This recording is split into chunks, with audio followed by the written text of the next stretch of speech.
Assalamualaikum warahmatullahi wabarakatuh. Perkenalkan saya Umiatan Jannah dengan NIM 230104045.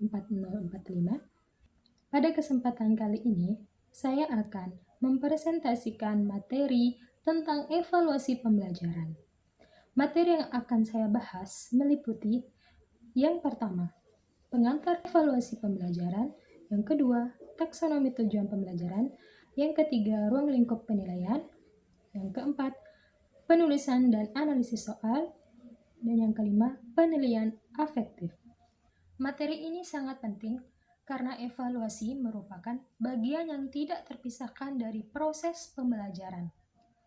Tanpa evaluasi, guru tidak dapat mengetahui apakah pembelajaran yang dilakukan sudah berhasil atau belum. Baik, saya mulai dari yang pertama, pengantar evaluasi pembelajaran.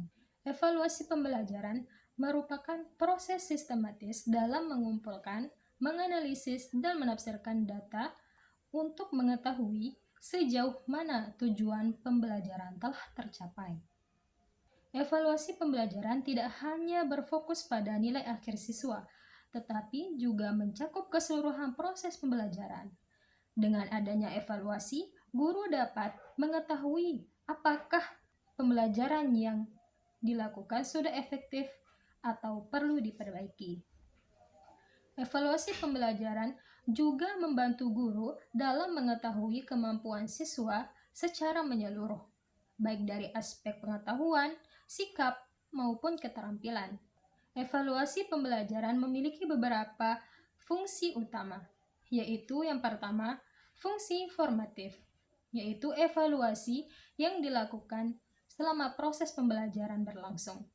Fungsi ini berlangsung untuk memperbaiki proses pembelajaran agar menjadi lebih efektif. Yang kedua, fungsi sumatif, yaitu evaluasi yang dilakukan pada akhir pembelajaran untuk menentukan hasil belajar siswa. Yang ketiga, fungsi diagnostik, yaitu evaluasi yang bertujuan untuk mengetahui kesulitan belajar siswa, sehingga guru dapat memberikan solusi yang tepat.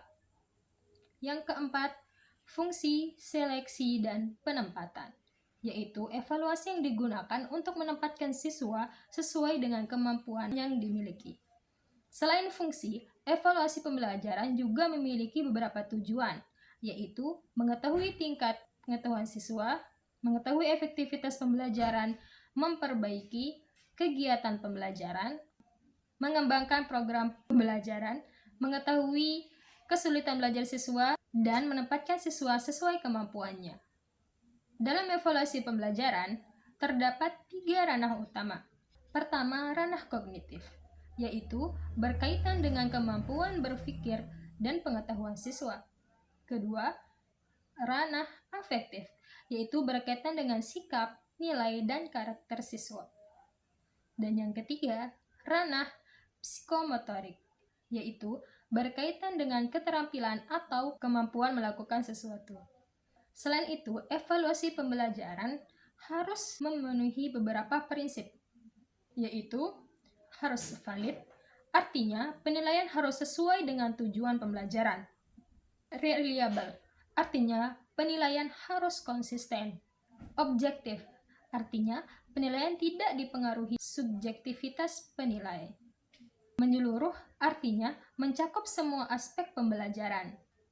Berkesinambungan, artinya dilakukan secara terus-menerus.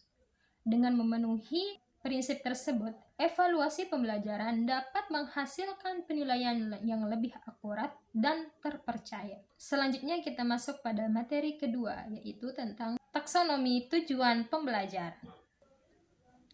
Taksonomi tujuan pembelajaran merupakan klasifikasi tujuan pembelajaran yang digunakan untuk mengukur kemampuan siswa secara sistematis dan terstruktur.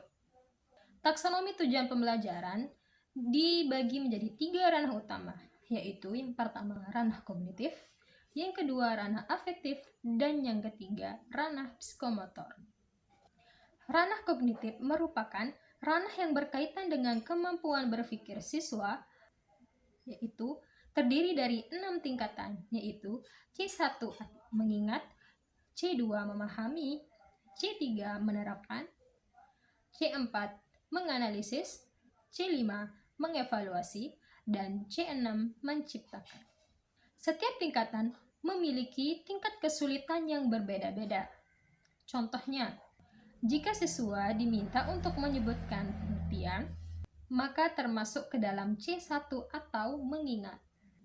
Jika siswa diminta menjelaskan satu konsep, maka termasuk ke dalam C2 atau memahami.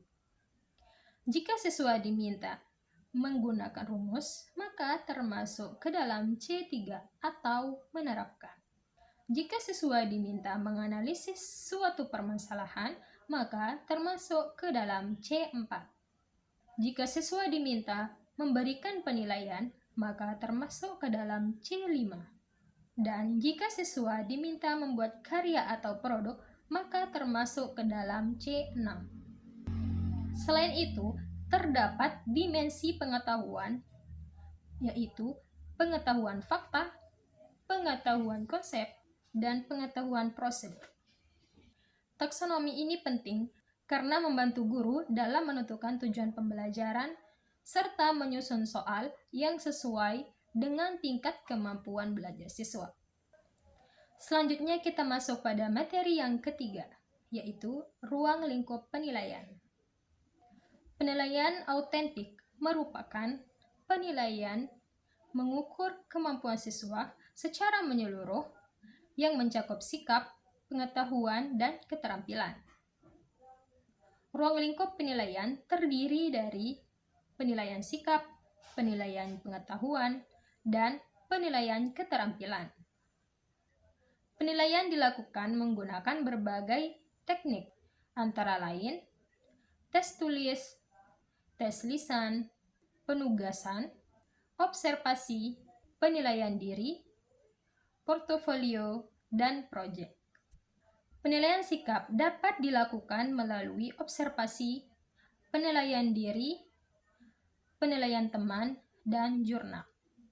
Sedangkan penilaian keterampilan dapat dilakukan melalui tes praktik, proyek, portofolio.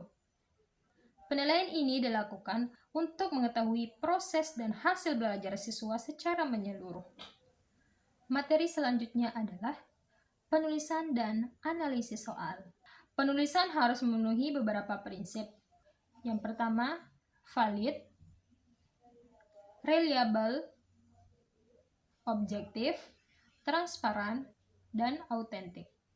Dalam penulisan soal pilihan ganda, terdapat beberapa kaidah, yaitu soal harus sesuai indikator, pengecoh harus berfungsi, satu jawaban benar, rumusan jelas, dan tidak menggunakan kalimat negatif ganda. Sedangkan kaidah penulisan soal uraian yaitu soal harus sesuai indikator, ada pedoman penskoran, bahasa harus jelas, dan tidak menyinggung siswa. Analisis butir soal bertujuan untuk mengetahui kualitas soal, memperbaiki soal, meningkatkan mutu pembelajaran.